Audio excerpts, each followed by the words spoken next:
Hello. सर्वांना क्रांतिकारक जय भीम. होय, मी सावित्रीबाई फुले बोलते. या एक पात्री नाटकाची नायिका पायल सुधामती शिवाजी वाघमारे. सावित्री, तू होतीस म्हणूनच दगडाची फुलं झाली. सावित्री, तू होतीस म्हणूनच दगडाची ही फुलं झाली.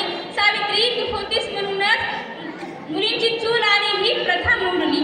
ऐकलं का व काय म्हणाली सावित्रीची लेख? तर दगडांची ही फुलं झाली. अहो, ही दगडांची ही फुलं एका श्वासात नाही झाली. मी केलं होतं की शेठजी बरोबर काम. शेठजी माहित आहे ना तुम्हाला? शेठजी म्हणजे क्रांतिबा ज्योतिबा फुले.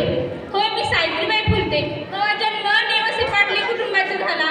मवा समृद्ध गोड कौतुक पुरं व्हायचं. मावा बाप गावचा पाटील होता. संप्याच्या बायकोला नांदवना की माझ्या बापाच्याकडे यायची त्याची बायको आणि म्हणायची, माझा बाप तिला म्हणायचा, काय झालं तर संप्या नांदवी नाही तर म्हणायचा, संप्या गप गुणाने घेऊन जा बायकोला घरी. संप्या, मी कुठं काय म्हणतोय, घेऊन चाललोय की.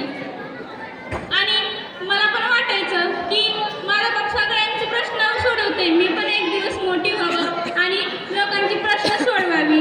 त्यानंतर माझी माय माझा एवढा लाड करायची की जातीचे वर नाव घ्यायची आणि म्हणायची कशी, सावित्री लाडाची लेक, धरी बापाचं धोतर, धरी बापाचं धोतर, लेक माहेरचा तुला. Bye bye bye bye bye. मला लय नवल वाटायचं. मी म्हणायची, माय माय माय लयच लाड करते. एकदा काय झालं बघा, मी बाजारात गेली. तुम्ही बी जाता ना बाजाराला?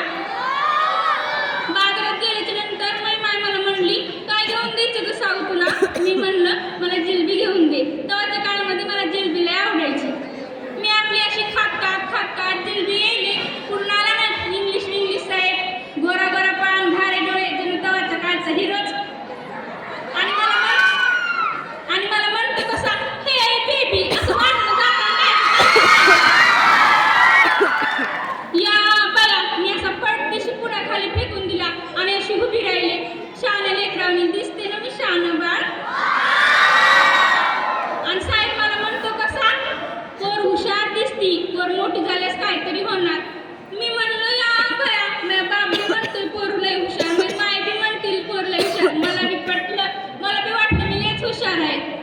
पण जसजसे दिवस चालू राहिले, माझ्या मायनं माझ्या बापाच्या मागं लावलं टुमणं. काय लावलं असेल बरं? माझ्या बापाला म्हणती, अव डोळे डोळे झाकून झोपला की काय, पोरगी 9 वर्षाची झाली, चल लग्न उरकून टाका. माझा बाप म्हणला, जो कोणी समाज प्रबोधन करणारा असेल, जो कोणी विचार प्रवर्तन करणारा असेल, मी माझी लेक त्यालाच देणार. या बया, मला यातलं काय मी समजत नव्हतं. मी आपली पोरी बरोबर खेळायची. पण धनकटवाडीची सगुणाबाई आली ना आमच्या घरी आणि म्हणली, ज्योतिबाच्या डोक्यातलं काय बी असतंय, मुली बाळनं शिकलं पाहिजे, मुलीने हे केलं पाहिजे, ते केलं पाहिजे. आणि सावित्रीची आणि ज्योतिबाची जोडी लय झाक दिसल. बाळांना लय माहीत असतं ना कोणाची जोडी कोणासंग झाक दिसल तर. आणि ठरलं ना माझं लग्न. ह्या मोठा मंडप, इकडून पाहुणे तिकडून पाहुणे आणि मी अशी नवरी झालेली. आणि माझं लग्न झालं. मी अशी ठुमकत आले ना पुण्यामध्ये आल्याच्या नंतर फक्त इथं इकडून पुस्तकं, तिकडून पुस्तकं, समोरून पुस्तकं, मागून पुस्तकं. मी म्हणलं, या बाया, हा माणूस काय पुस्तकं खातोय की काय? मी आपलं छापत होते. आलं ना माझ्या एक दिवस मला म्हणते, सावित्री, तू शिकली पाहिजेस आणि तू स्वतः शिकून दुसऱ्याच्या मुलींना शिकवलं पाहिजेस. मी म्हणलं, या बाया, मला जर थापा भाकरी थापा सांगितल्या असतं तुम्ही टोपलं भर थापल्या असत्या. पण हे शिक्षण कुठं? मी आपलं लक्षात नाही दिलं. आणि एका दिवस आम्ही गेला शेतामध्ये गेल्याच्या नंतर मी आपलं असे पेरायले आणि त्यांनी घेतली हातात काठी. मी म्हणलं, बाई साऊ इकडे ये. मी म्हणलं, या बाया, आता हे मला मारतो की काय? मी असे येऊन पुढे राहिले. म्हणलं, काय हो? तर म्हणजे सावित्री, ह्या समाज प्रबोधन करण्यासाठी जर तू एकटीने या मातीत गाडून घेतलास तर उद्या एक खूप कणीस निर्माण होईल. मी म्हणलं, यांना काय लावलंय आता? मी आपलं गपचूप उभा राहिले.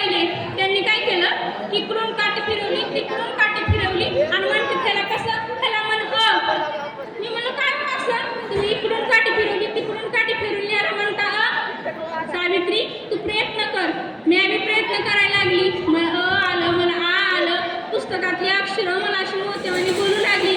यांना मायंदळ आनंद झाला. यांना वाटलं त्यांची सावित्री शिकली. पण त्याच्यानंतर लोक लागले ना आम्हाला नावं ठेवायला आणि म्हणायला लागले साऊला आणि ज्योतिबाला लेकरू होईना, लेकरू होईना. आणि पण ज्योतिबा फुले म्हणले माझं लगीन करून देण्यापेक्षा आणि सावित्रीला सवत आणण्यापेक्षा तिचं लगीन करून द्या आणि त्यांना मुलं झालेले मी सांभाळतो. ह्या संबंधाला एकमेव पुरुष, युग पुरुष ते म्हणजे क्रांती ज्योतिबा फुले. त्याच्यानंतर त्यांचे हातात उचलत नव्हता. ते सत्यशोधक पुस्तक लिहित होते. ते म्हणले साऊ जरा इकडे ये गं. मी गेले. साऊ माझा तुझा हात उचलत नाही, माझ्या डाव्या हातात पेन दे. मी दिला. त्यांनी कसं बसं सावित्रीबाई हे सत्यशोधक पुस्तक लिहिलं आणि मला म्हणले साऊ आता माझं काही खरं नाही. मी हे विचाराचं गाठोडं या खुटीला बांधून चाललोय आणि जो कोणी समाज प्रवर्तन करणार आहे, जो कोणी युग प्रवर्तन करणार आहे तो हे विचाराचं गाठोडं सोडेल आणि या समृद्ध जगाला सांगेल की शिक्षणाचं काय महत्त्व आहे. आणि त्यांनी त्यांचा शेवटचा श्वास घेतला.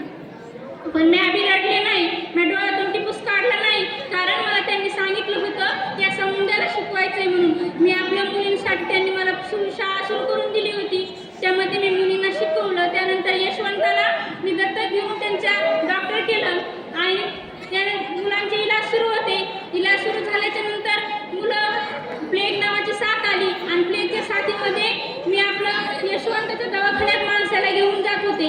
एक लहान बाळ खाली पडलेलं होतं. त्या लहान बाळाला मी असं उचललं आणि बघते तर काय त्याला ताप आलेला होता. मी त्या लहान बाळाला घेऊन यशवंताच्या दवाखान्यात जात होते. तेवढंच माझा पायच उचलत नव्हता. मी पुढचा पाय टाकत होते, माझा पायच उचलत नव्हता.